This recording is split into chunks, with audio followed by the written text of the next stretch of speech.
안녕하세요. 반갑습니다. 안녕하세요. 반갑습니다. 박준영 멘토님을 소개해 드리겠습니다. 이게 다른 분들은 뭐 화면이라든가 이런 걸로 참여하시는 건 아니고 네네. 옆에 채팅이라든가 이런 걸로만 참여를 하고 계셔가지고 네네. 조금 썰렁할 수는 있지만 네, 부탁드리겠습니다. 지금 저기 Q&A랑 이런 거 다 잘 되나요, 지금? 아까 뭐 안 된다 이런 소리가 있던데. 네네, Q&A 다 돼서 제가 했고요. 네. 뭐 채팅을 못 네. 보시는 분들이 간혹 계셨었는데 음, 네, 네네. 네, 알겠습니다. 시간은 지금 뭐 20분 조금 넘겨도 되나요? 지금 그때 20분 정도 말씀하셨는데. 네네, 지금 대충 한 20분 조금 넘을 것 같은데 우선은 한번 시작해 볼게요. 그러면 알겠습니다. 지금 네. 네, 여러분 안녕하세요. 반갑습니다. 저는 작년에 이제 출판이 된 책, 한국인을 위한 영자신문 읽기의 저자 박중현이고요. 그리고 지금 현재는 이제 바칠라라는 핀란드 기업인데, 글로벌 엔지니어링 기업의 시드니 법인의 현재 이제 인사팀장으로 근무를 하고 있습니다.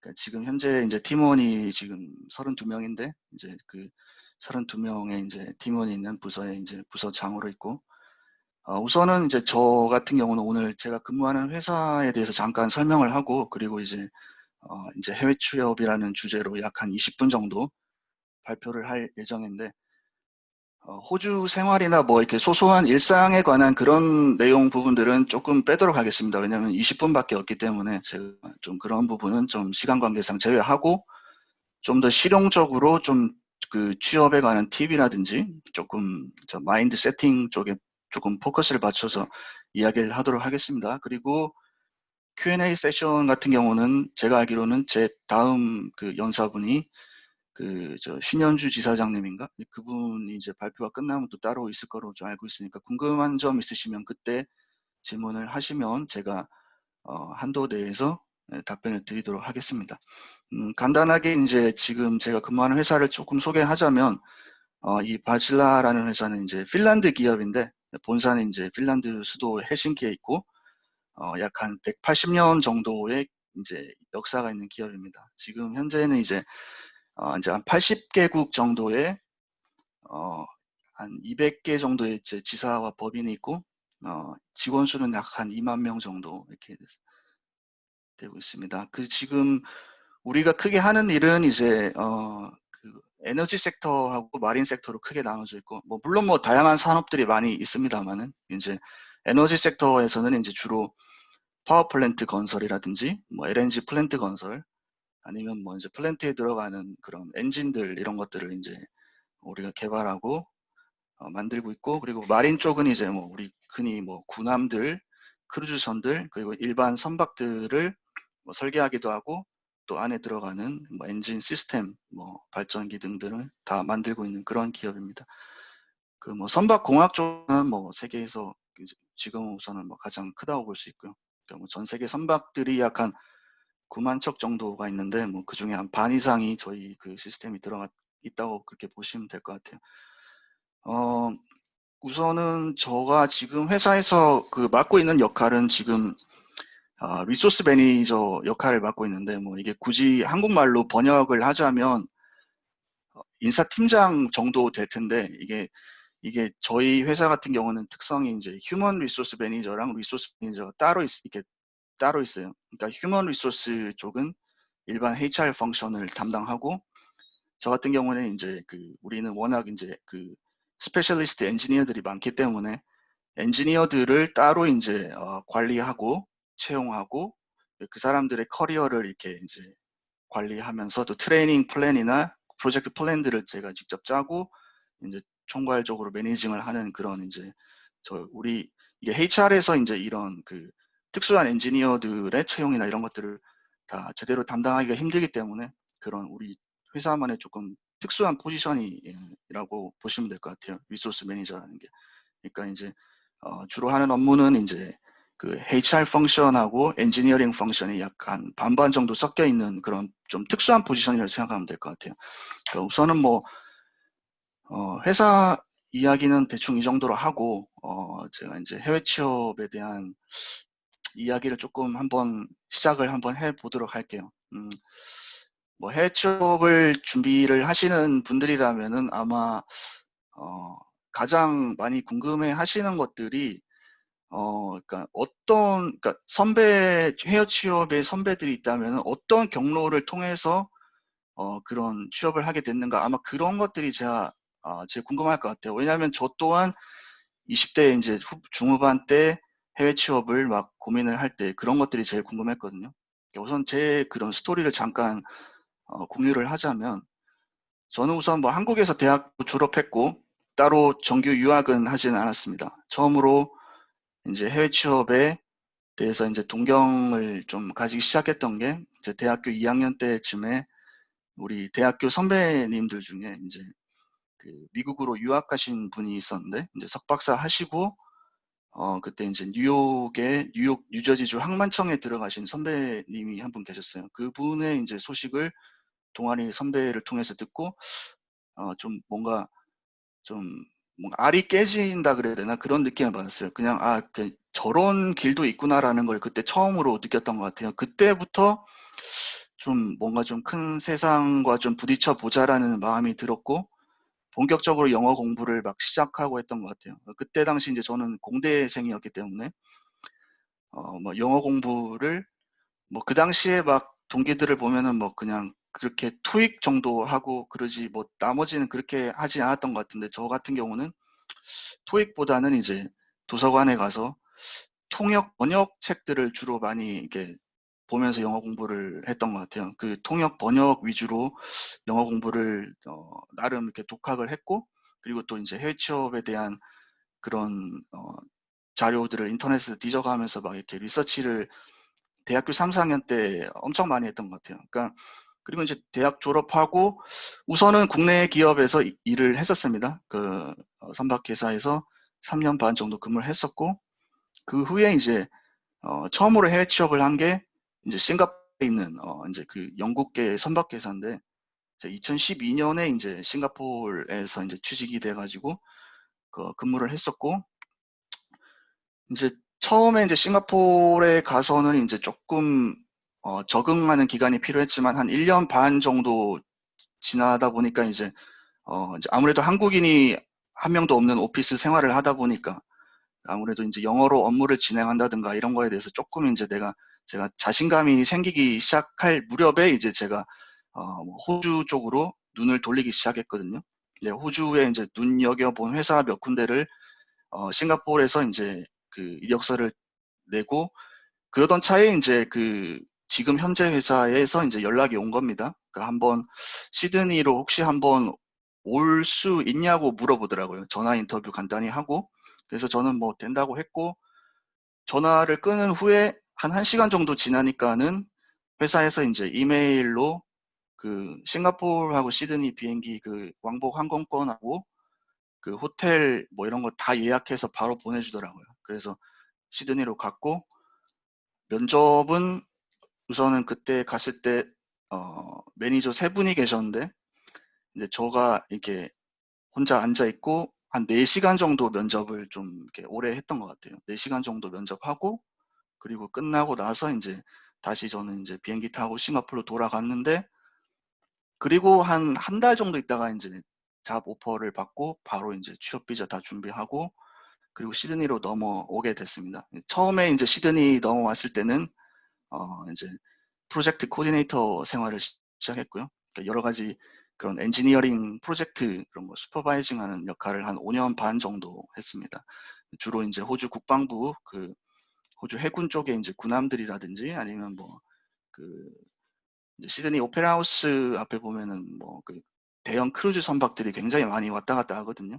그 이제 선박들에 다 이제 우리 엔진이 들어가 있기 때문에 그런 것들 메인터넌스 프로젝트 하는 그 코디네이터를 한 5년 반 했고 작년 9월에 이제 제가 그 인사팀장으로 이제 프로모션이 돼서 와가지고 이제 한 1년 지금 현재 역할은 한 1년 정도 이렇게 된 것 같습니다. 그 호주에 온 지는 이제 한 7년 정도 다 돼 가는데 그동안 이제 생활을 하면서 이제 취직이 잘 안 돼서 고민하시는 그런 뭐 유학생 분들도 있고 뭐 교민분들 많이 봐 왔거든요. 뭐 다들 잘 알다시피 그 한국 사람들이 그 국내에서 정규 교육을 다 받고 그리고 나서 영어권 국가로 와서 취직을 한다는 게 사실은 그 쉬운 일이 아닙니다, 정말로. 예. 뭐 연봉이나 복지 이런 것들이 다 잘 갖춰지는데 취직하는 건 쉬운 일이 아니고, 실제로 뭐 워낙에 뭐 이게 임금 체불이라든지 여러 가지 그런 문제들 많잖아요, 고용 문제들이.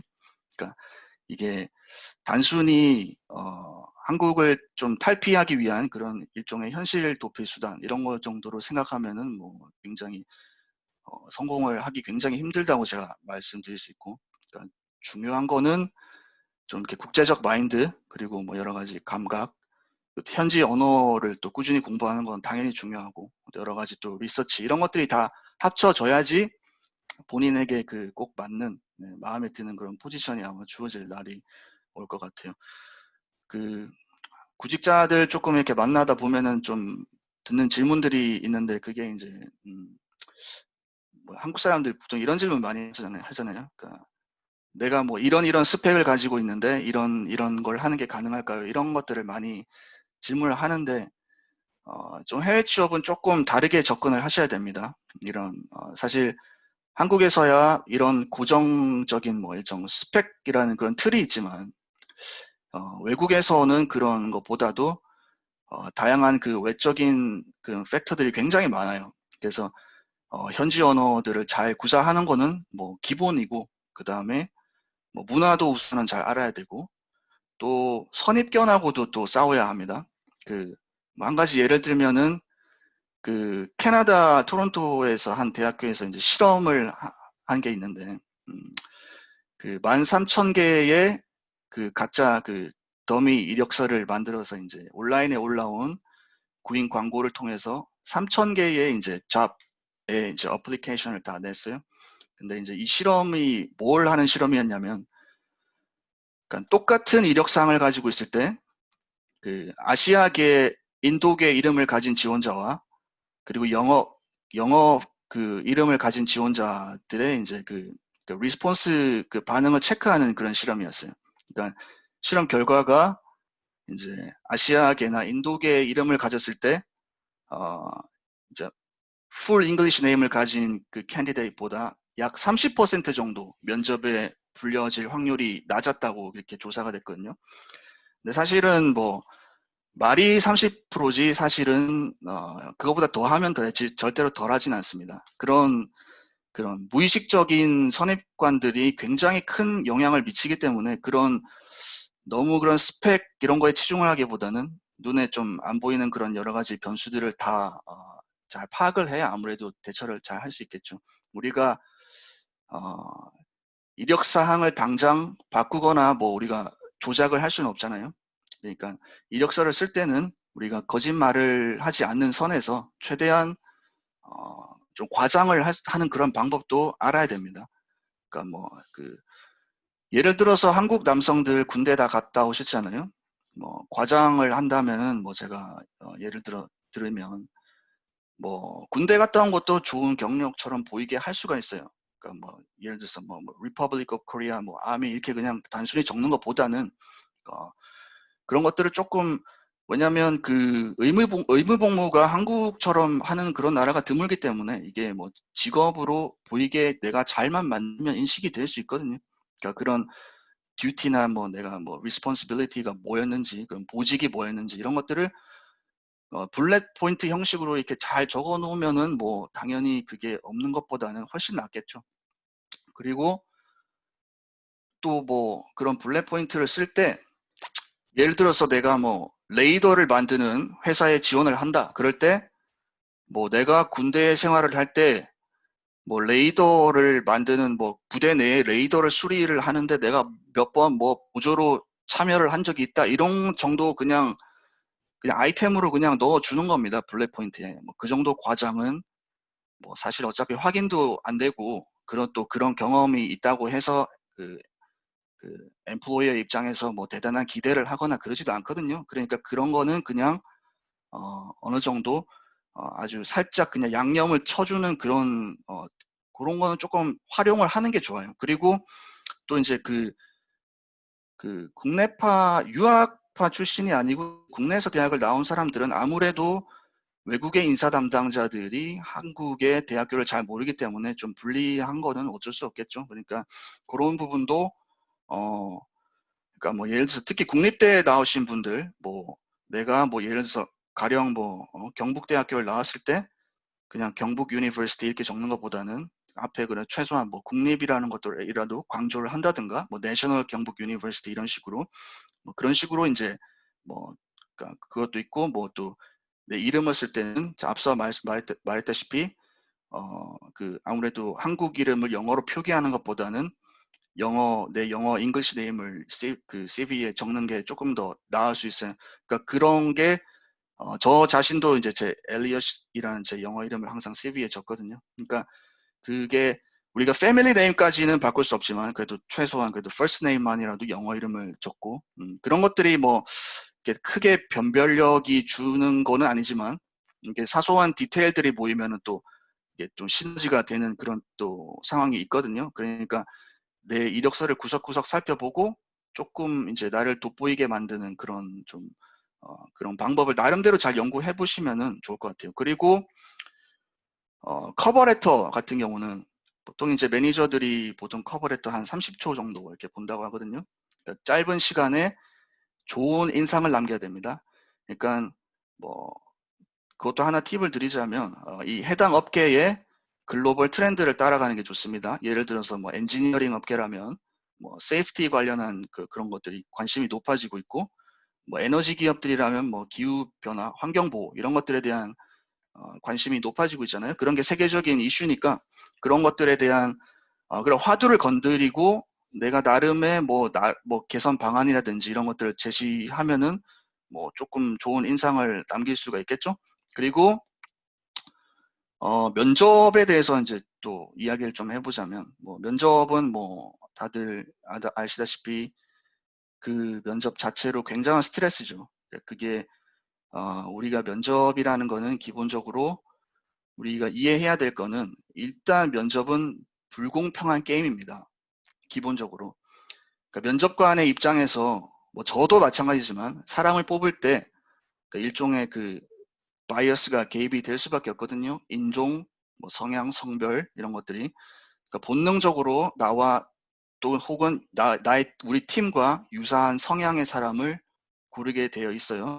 그러니까 그리고 또 이제 면접관은 그 이력서나 첫인상을 통해서 그 어떤 그 지원자에 대한 선입견이 형성이 되면 그 본인이 이미 그 머릿속에 형성된 그 선입관의 틀에 맞추기 위해서 그 유도성 질문들을 던지게 됩니다. 그러니까 지원자가 그에 대한 답변을 하면 할수록 더 이렇게 선입견은 굳어져 가는 거죠. 그런 트랩에 굉장히 빠지기 쉬워요.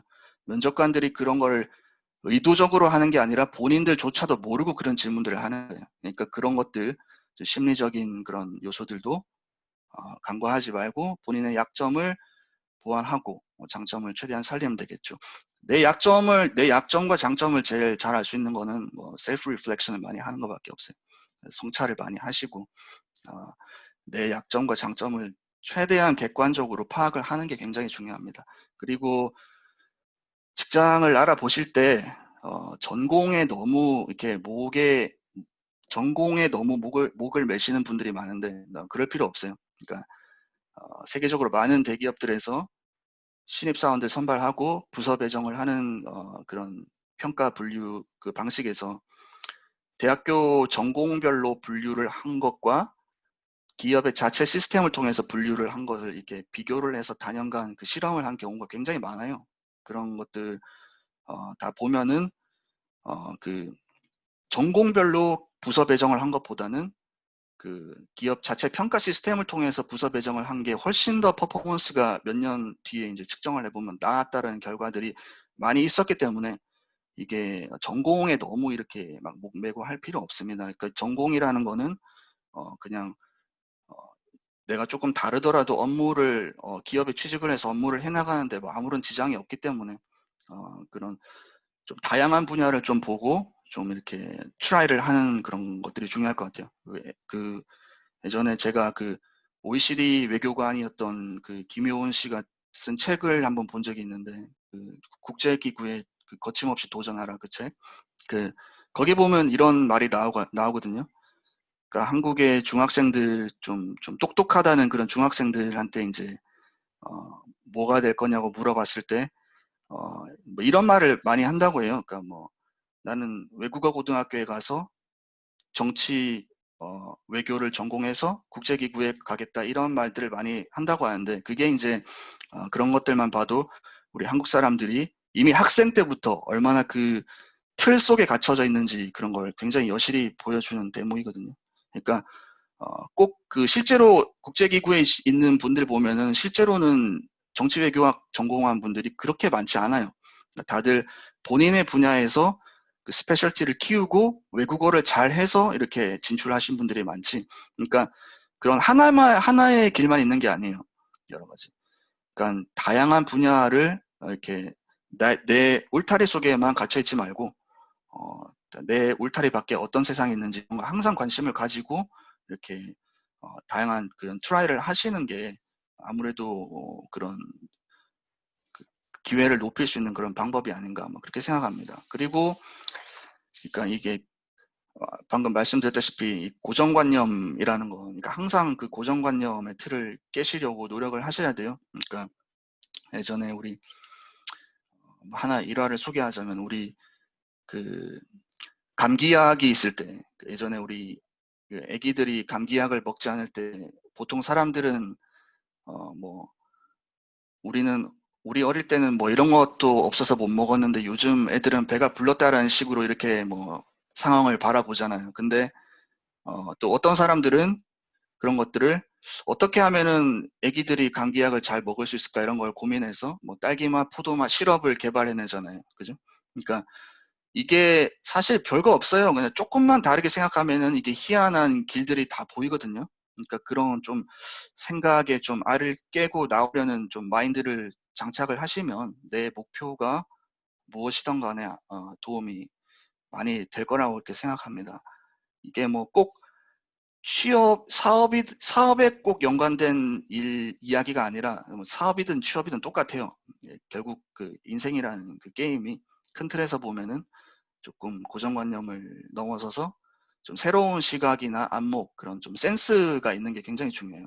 그러다 보면은 분명히 남들이 뭔가 못 보는 그런 것들이 눈에 보이기 시작하거든요. 이제 그런 것들이 중요하고, 그리고 이제 뭐 발표 이제 마치기 전에 한마디만 더 덧붙이면은 이제 앞서 우리 그 대리님이 잠깐 언급하셨는데 한국의 인구가 5천만 명이라고 그러잖아요. 그러니까 우리 그 지금 현재 해외 교민 숫자가 약 750만 명이라고 합니다. 그러니까 이게 비율적으로 한 13% 정도인데 이게 인구 대비로 따지면은 지구상 그 어떤 민족보다도 해외 진출자가 많은 거라고 합니다. 예. 그러니까 이게 여러분들이 해외 취업에 관심을 가지는 것도 어떻게 보면은 뭐 크게 이상할 것도 없고 어떻게 보면은 우리는 이렇게 세계로 이렇게 뻗어 나가게끔 이렇게 그런 피를 가진 민족이니까요. 그죠? 그러니까 한국인이라는 거에 대한 자부심 항상 가지고 노력하고 또 내가 이 사회를 위해서 뭘 해줄 수 있을까 이런 고민하는 자세 가지고 뭐 그렇게 노력하다 보면은 반드시 뭐 좋은 결과가 다 있을 거라고 확신합니다. 저는 발표를 마치도록 하겠습니다. 감사합니다.